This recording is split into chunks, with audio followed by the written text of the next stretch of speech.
အားလုံးပဲမင်္ဂလာပါအဲ့တော့ကျမတို့အရင်ဗီဒီယိုလက်ချာမှာကျမတို့ factorial အကြောင်းကိုပြောခဲ့ပြီးသွားပြီပေါ့နော်အဲ့ဒါကြောင့်မို့ကျမတို့ဒီကနေ့ factorial နဲ့ဆက်ဆက်နေတဲ့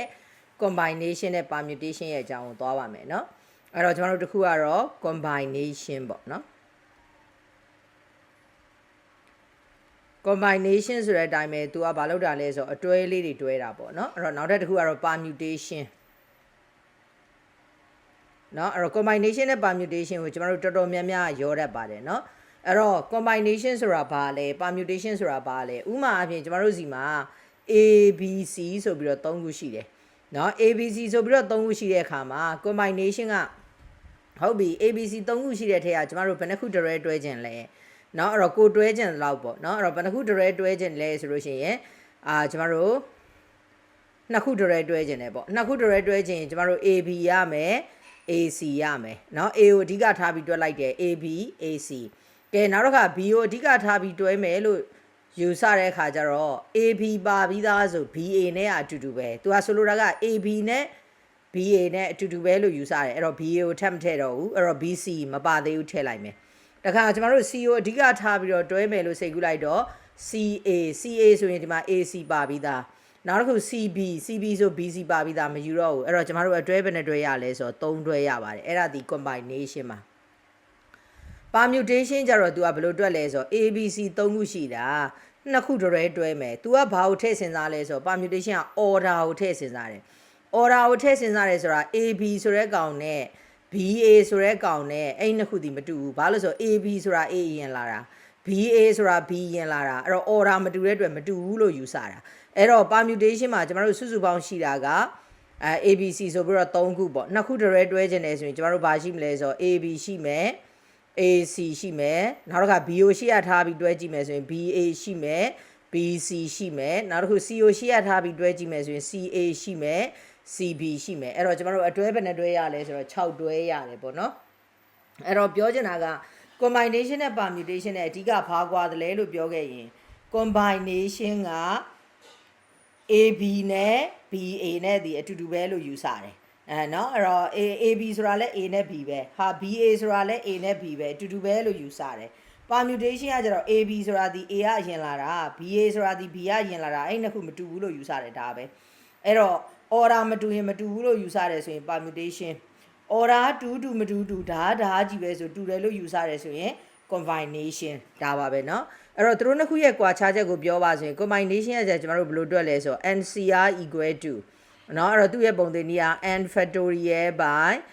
r factorial n minus r factorial ဒီလိုတွက်ပါတယ်เนาะအဲ့တော့ကျမတို့ဒီမှာစုစုပေါင်းရှိတာက ABC 3ခုပေါ့အဲ့တော့3ခုဆိုတော့ 3CR 3C ပေါ့ဘယ်နှခုတည်းတွဲချင်တာလဲနှစ်ခုတည်းဒါဒီနေရာမှာအာတန်ပိုးဒီကိုတွဲချင်သလောက်အရေးအတွက်ပေါ့เนาะဒါမှမဟုတ်3ခုရှိတာကိုသွားပြီး4ခုတည်းတွဲချင်လို့တော့မရဘူးလေ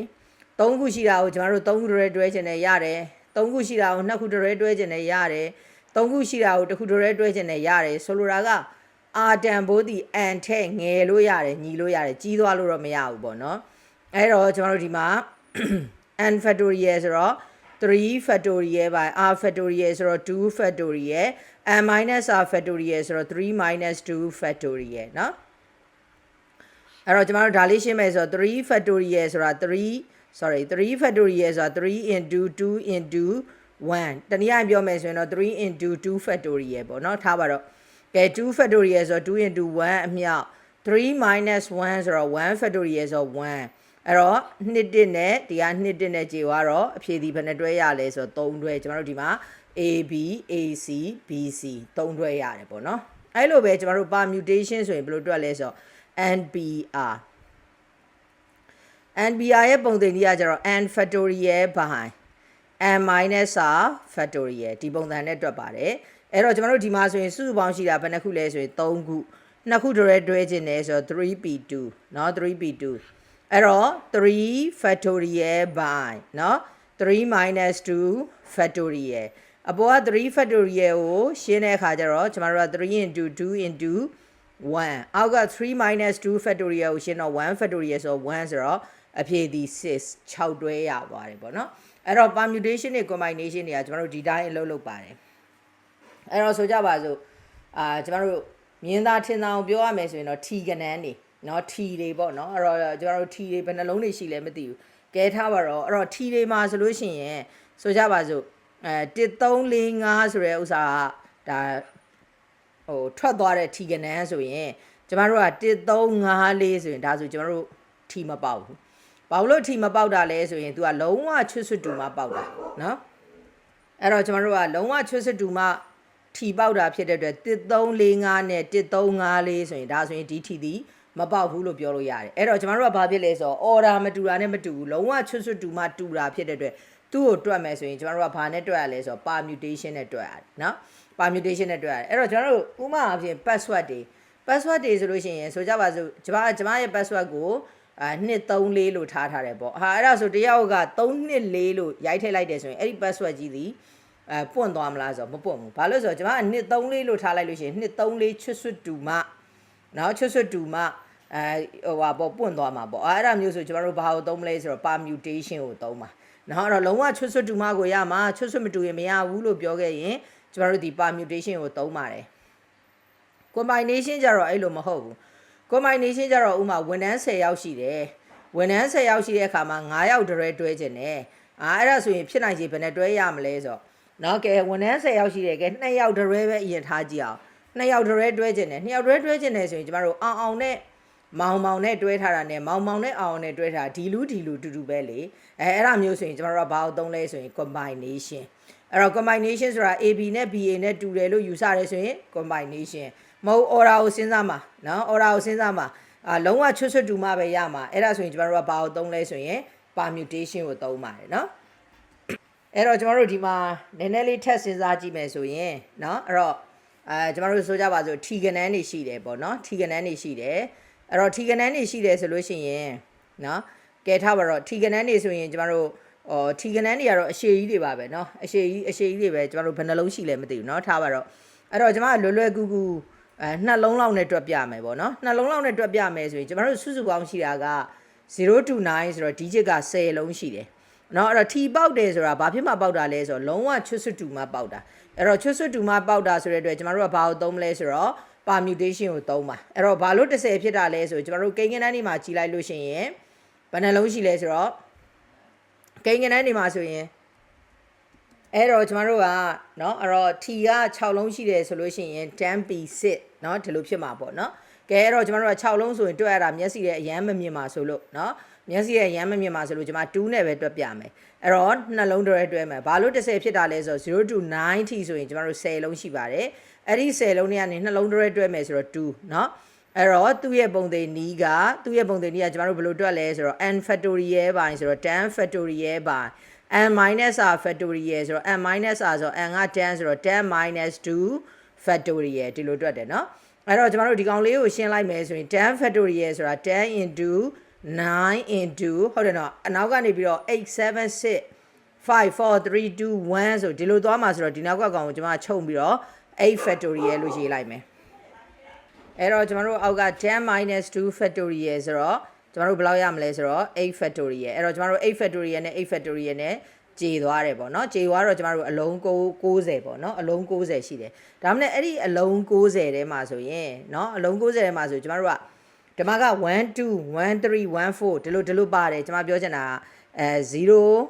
1 0 2 03အဲ့ဒီကနေပြီးတော့ဘယ်ထိလဲဆိုတော့090เนาะအကြမ်းမြင့်တွက်ကြည့်မယ်ဆို11ကနေပြီးတော့190 21ကနေပြီးတော့မှ290ဆိုတော့6လုံးအဲ့တော့ကျမတို့ပြောရမယ်ဆိုရင်0နဲ့စတာက6လုံး1နဲ့စတာ6လုံး2နဲ့စတာက6လုံး3နဲ့စတာ6လုံး4နဲ့စတာ6လုံး5နဲ့စတာ6လုံးရှိမယ်တခါ6နဲ့စတာ6လုံးရှိမယ်7နဲ့စတာ6လုံးရှိမယ်8နဲ့စတာ6လုံးရှိမယ်9နဲ့စတာ6လုံးရှိမယ်ဆိုတော့ရေးကြည့်လိုက်10က90ကဆိုတော့ကျမတို့ဒီမှာ90ဆိုတဲ့အဖြေထွက်သွားတာအဲ့တော့အဲ့ထဲမှာကျမတို့ကဘာမပါသေးဘူးလဲဆိုတော့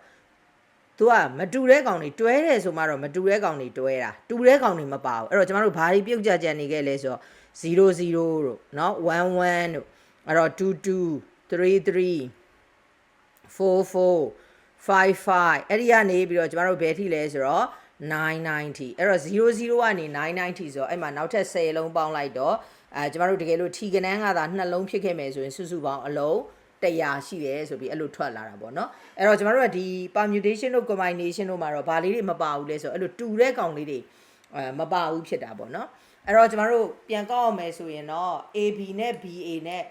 အတူတူပဲဒီလူအတူတူပဲလို့ယူဆရင်ကျမတို့ဒီ combination ကိုသုံးပါမယ်အဲ့လိုမှမဟုတ်ဘဲနဲ့ချွတ်ချွတ်တူမကိုရတာเนาะရှင်းနောက်ပြောင်းရင်လည်းမရဘူးဆိုရင်ဒါကျမတို့ဘာကိုသုံးလဲဆိုရင် permutation ကိုသုံးတယ်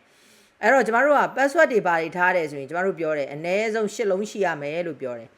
เนาะအနည်းဆုံး8လုံးရှိရမယ်လို့ဘာကြောင့်ပြောရလဲဆိုရင်ဥမာ password ဆိုရင်ကျမကနေ password ကို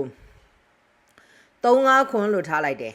အဲ့ဒီမှာရိုက်တဲ့လူက93ခွန်းလို့ရိုက်တယ်ဆိုရင်သိကြတယ်အဲ့ password ဒီမပွင့်ဘူးချွတ်ချွတ်တူမပွင့်တာနော်အဲ့တော့ချွတ်ချွတ်တူမပွင့်တာလို့ပြောတဲ့အတွက်ကြောင့်မလို့ကျမတို့ကဘာဖြစ်ရမှာလဲဆိုတော့permutation နဲ့တွဲရမှာအဲ့တော့ဟိုကကျမတို့0 to 9ဆိုတော့ digit က10လုံးရှိတယ်အဲ့ဒါကို permutation ကျမတို့ password ဘာလို့အနည်းဆုံး8လုံးထားခိုင်းတာလဲเนาะအနည်းဆုံး8လုံးထားခိုင်းတာလဲဆိုတွက်ကြည့်မယ်8လုံးเนาะအဲ့တော့ကျမတို့အပေါ်က n factorial by ဆိုတော့ 10 factorial by n minus r factorial ဆိုတော့10 minus 8 factorial เนาะအဲ့တော့ကျမတို့ဒီမှာအပေါ်ကဘာတွေကြံခဲ့မှာလဲဆိုတော့10 9 8ခွန်6 5 4 3 2 1ဆိုတော့2ဆိုတာ2 factorial အဲ့တော့အောက်က10 minus 8ဆိုတော့2 factorial ဆိုတော့2 factorial နဲ့2 factorial နဲ့ခြေပေါ့နော်အဲ့တော့ခြေဆိုတော့ဒီကောင်10 10ပဲเนาะ10 10ပဲဥမာ6 5လီ30 3 9လီ3 9လီ21 210เนาะအဲ့တော့210ရဲ့ကျမတို့4ရဲ့မြောက်တော့210နဲ့4နဲ့မြောက်တော့800နဲ့မှ40ပဲဆိုကြပါစို့เนาะ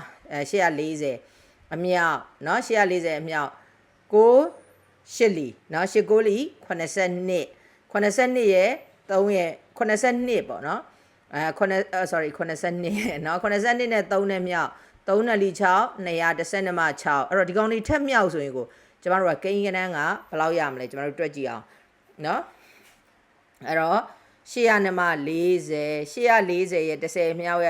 10ကပြီးမှမြောက်ပါ10ကနောက်ဆုံးမှမြောက်တာလွယ်ပါတယ်เนาะအဲ့တော့216ရဲ့မြောက်မယ်အဲ့တော့6နဲ့မြောက်တော့6 3လီ3 6လေး24 4ရေ2မှတ်6 8လီ48ဆိုတော့ကျမတို့50ဟုတ်တယ်เนาะ50ဒီမှာ6 3လီ3 6 4လီ24 4ရေ2မှတ်6 8လီ48 50ဟုတ်ပြီအဲ့တော့ကျမတို့ကဲကျမတို့ဒီထိတော့ရသွားပြီเนาะအဲ့တော့1နဲ့ထပ်မြောက်မယ်1နဲ့ထပ်မြောက်တော့ကျမတို့ဒီမှာ3 4 8เนาะတခါ2နဲ့မြောက်မယ်ဆိုတော့3 4 4နဲ့လီ8ဒီရှေ့ကကောင်က16အဲ့တော့ကျမတို့ပေါင်းမယ်3 4 4 4 8 8ဆိုတော့16เนาะ16ရဲ့9ရဲ့ပေါင်းတော့21 1ရဲ့2ပေါ်တင်8ဒီလောက်အဲ့ဒါဆိုတော့ကျမတို့10နဲ့ထပ်မြောက်တော့နောက်ကနေ3 3လုံး3တွဲလိုက်ဆိုတော့ဒီလောက်တွဲကြီးရတယ်နော်ဒီလောက်တွဲရတယ်ဆိုတော့ဒါပြောလို့ရှိရင်ဖြစ်နိုင်တဲ့ combination တွေအများကြီးအဲ့ထက်မှာကျမတို့ထားတာတစ်ခုဆိုတော့ခံမှန်းရတာနည်းနည်းခက်တယ်ပေါ့ဒါကကျမတို့ဘာထားတဲ့ကောင်လဲဆိုတော့ကနန်းတွေထားတဲ့ကောင်နော်ဒါမှမဟုတ်ကနန်းဘူးတွေထပ်ပေါင်းလိုက်ရင်တော့သူကအများကြီးဖြစ်သွားမှာတစ်လုံးဘူးတာတို့နှစ်လုံးဘူးတာတို့နော်0တစ်လုံး0နှစ်ခါပါတာတို့0 3ကပါတာတို့ဆိုတော့ဒီထက်အတွဲတွေကအများကြီးဖြစ်အောင်မှာဖြစ်နိုင်ခြေတွေနော်အဲ့တော့ဖြစ်နိုင်ခြေတွေကဓာတ်ကိုဒီလောက်များနေပြီဒါမှမဟုတ်ကျမတို့ password ထားခိုင်းနေဆိုရင်ဘာထားခိုင်းလဲဆိုတော့lower case ပေါ့เนาะ a အသေးကနေ z အသေးဆိုလို့ရှိရင် lower case က20နဲ့မှ6လုံးเนาะ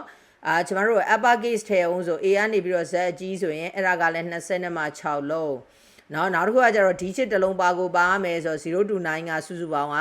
10လုံးနောက်တစ်ခုကကျမတို့ဗာလဲဆို special character တွေကတော့ကျမတို့ဘယ်နှလုံးရှိလဲမသိဘူးအဲ့တော့ကျမတို့ special character တွေကတော်တော်လေးများပါတယ်ကဲဒါမှမဟုတ်ကျမတို့ခံမှန်းခြေအလုံး30လို့ထားကြည့်လိုက်မယ်အဲ့တော့26ဆိုတော့52เนาะ52ရဲ့ဒီအောက်က40ပေါင်းလိုက်တော့ကျမတို့ဘယ်လောက်ဖြစ်သွားမှာလဲဆိုတော့62အဲ့ဒါဟိုမှာကျမတို့အဲ့62လုံးစုပေါင်းရှိတဲ့62လုံးနဲ့ကနေကျမတို့အနည်းဆုံး password 8လုံးရှိရမယ်8လုံးရှိရမယ်ဆိုတဲ့အတွက်ဒီကောင်8ပေါ့เนาะအဲ့တော့တွက်ကြည့်လိုက်လို့ရှင်နဲတာမဟုတ်ဘူးเนาะအဲ့တော့92 factorial by เนาะအဲ့တော့92 minus 8ဟုတ်တယ်เนาะ92စုစုပေါင်းရှိတာက92ရှိတာ92 minus 8 factorial เนาะအဲ့တော့ကျမတို့ဒီကောင်လေးကိုတွက်လိုက်မယ်ဆိုရင် 92 factorial by 92 minus 8ဆိုတော့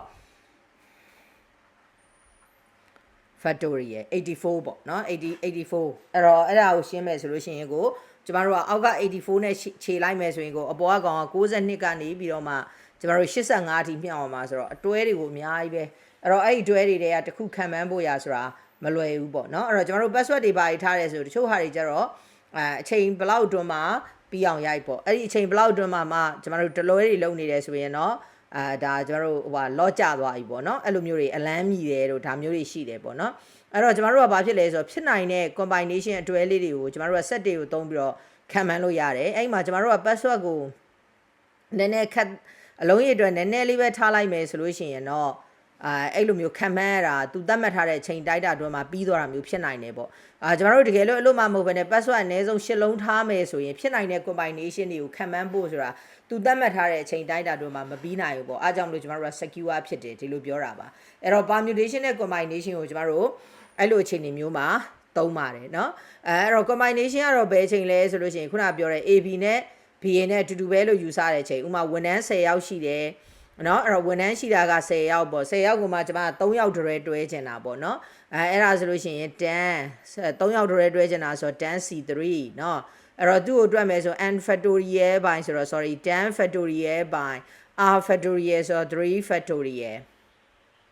နောက်တစ်ခုကじゃ n minus r factorial ဆိုတော့10 minus 3 factorial เนาะအဲ့တော့ဒါလေးရှင်းကြည့်မယ်အဲ့တော့10 factorial ဆိုတော့10 into 9 into 8 into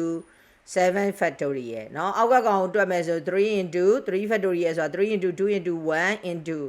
10 minus 3ဆိုတော့ကျွန်တော်တို့7 factorial အဲ့တော့7 factorial နဲ့7 factorial နဲ့ကြေသွားတာပေါ့เนาะကြေသွားတာဒီကောင်က3လီကိုဒီကောင်က2 4လီ8ပေါ့အဲ့တော့3 4လီ7 10လီ